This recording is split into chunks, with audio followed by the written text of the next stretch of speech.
Hello everyone, welcome to my channel rider Munna. তো guys, আশা করছি তোমরা সবাই খুব ভালো আছো, আমিও খুব ভালো আছি। তো আজকে যে টপিকটার উপর ভিডিওটা করতে চলেছি সেটি হলো Yamaha FZ16 version 3.0 OBD2 E20 variant. তো চলো রিভিউটা করে নেওয়া যাক।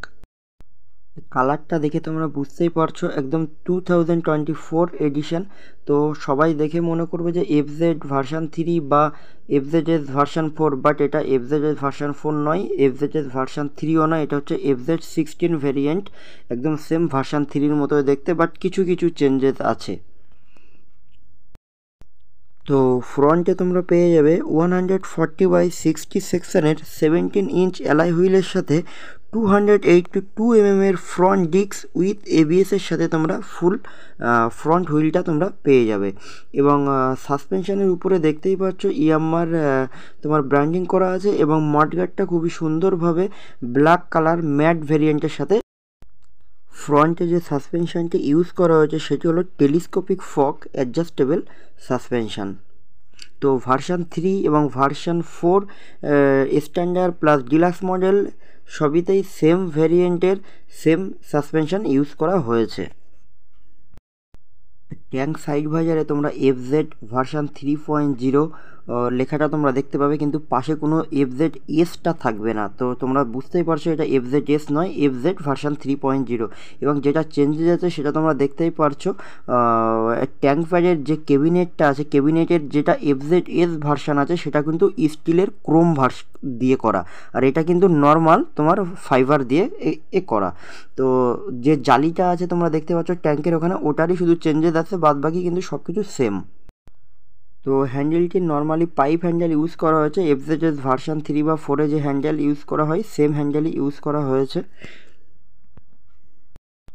হ্যান্ডেল বারের রাইট সাইডে তোমরা পেয়ে যাবে রেড কালারের ইঞ্জিন কিল সুইচ এবং তার ঠিক নিচে সেলফ বাটন, এবং লেফট সাইডে তোমরা পেয়ে যাবে একদম উপরে আপার ডিপার, মিডিলে পেয়ে যাবে ইন্ডিকেটার সুইচ এবং তার ঠিক নিচে পেয়ে যাবে হর্ন সুইচ। আমি তোমাদের মিটারটি অন করে দেখাবো। তো মিটারটি সম্পূর্ণ digital meter. Yamaha FZS version 3-তে যে মিটারটি ইউজ করা হয়েছিল সেম মিটার FZS 16-এ ইউজ করা হয়েছে, বাট FZS ভার্সান 4-এর কিন্তু মিটারটা সম্পূর্ণ অন্য রকম শেপ। সেটা হলো ইয়ামাহা MT-15-এ এখন যে মিটারটি ইউজ করা হচ্ছে সেম মিটার FZS ভার্সান 4-এর ডিলাক্স এডিশনে তোমরা এনেছে। তো এই মিটারে সম্পূর্ণ ডিজিটাল তোমরা পেয়ে যাবে স্পিডোমিটার, ওডোমিটার, ট্রিপ 1, ট্রিপ 2। তো FZS ভার্সান 3 আর FZ ভার্সান 3-র মধ্যে চেঞ্জেস হচ্ছে শুধু কালারের চেঞ্জেস আছে, আর কিছু কিছু পার্টের চেঞ্জ বলতে গেলে এই কালারগুলো সম্পূর্ণ অন্যরকম কালার। তো এই কালারটা আমার খুবই ভালো লেগেছে, একদম আনকমন একটা কালার। তো তোমাদের কেমন লেগেছে কিন্তু কমেন্ট বক্সে। এরপর আসি গাড়ির সব থেকে মেন পার্ট, সেটা হলো গাড়িটার ইঞ্জিন। তো এটি হলো 149cc-র ইঞ্জিন, যার ম্যাক্সিমাম পাওয়ার হলো 12.2 bhp, 7250 rpm, এবং ম্যাক্সিমাম টর্ক হলো 13.3 নিউটন মিটার, 5500 rpm। এবং যেটা ওনার্স ম্যানুয়াল মাইলেজ রিপোর্ট বলছে সেটি হলো 48 থেকে 52 কিমি/লিটার অ্যাভারেজ মাইলেজ পেয়ে যাবে। এবং টপ স্পিড তোমরা যেটা রাইড করতে পারো সেটি হলো 150 কিমি/আওয়ার, এবং 5 স্পিড ম্যানুয়াল গিয়ারের সাথে তোমরা এই ভেরিয়েন্টটা পেয়ে যাবে 1 ডাউন 4 আপ। যেহেতু BS6 ভেরিয়েন্ট, তো তার জন্য side stand engine cut off sensor তো থাকতেই হবে। তো এটি একটি খুবই পজিটিভ এবং সেফটি একটা পার্ট গাড়ির। তো এরপর আসি রেয়ার হুইল। তো রেয়ারে তোমরা পেয়ে যাবে 140/16 ভ্যারিয়েন্টের 17 ইঞ্চ অ্যালয় হুইলের সাথে তোমরা 220 mm-এর তোমরা ডিস্ক পেয়ে যাবে। তো ব্যাক সাইডের চেঞ্জ দেখে তোমরা বুঝতে পারছো কোনো রকমই কোনো চেঞ্জেস করেনি, শুধু FZ ভার্সান 4 ডিলাক্স এডিশনে ইন্ডিকেটারগুলো চেঞ্জ হয়েছিল, কিন্তু ভার্সান 3-তে সেম ছিল। তো সেম লুক এনেছে। তোমরা পিছনের ব্যাকলাইটটা ঠিক এরকম পেয়ে যাবে।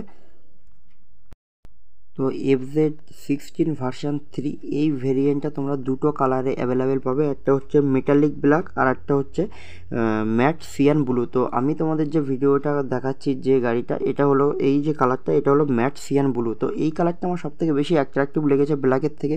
তোমাদের পার্সোনালি কোনটা ভালো লেগেছে কমেন্ট বক্সে কিন্তু অবশ্যই তো এরপর আসি গাড়ির অল ওভার ডেসক্রিপশানে। তো গাড়িটির কার্ভ ওয়েট হলো 135 কেজি এবং সিট হাইট হলো 790 গ্রাউন্ড ক্লিয়ারেন্স হলো 165 ওভারঅল লেন্থ হলো 1990 ওভারঅল হাইট হলো 1080 যার হুইল বেস হলো 1330 এবং যে চ্যাসিস টাইপটি ইউজ করা হয়েছে সেটি হলো ডায়মন্ড টাইপ চ্যাসিস ইউজ করা হয়েছে। এই গাড়িটির অন রোড দাম হলো 1,41,000 টাকা। তো ভিডিওটা তোমাদের কেমন লেগেছে কমেন্ট বক্সে কিন্তু অবশ্যই জানাবে এবং চ্যানেলটি যারা যারা এখনও সাবস্ক্রাইব করিনি তারা অতি অবশ্যই চ্যানেলটি সাবস্ক্রাইব করে নাও এবং তোমরা সবাই খুব ভালো থেকো, সুস্থ থেকো। আবার দেখা হবে অন্য কোনো গাড়ি নিয়ে অন্য কোনো ব্লগে। তো চলো টাটা।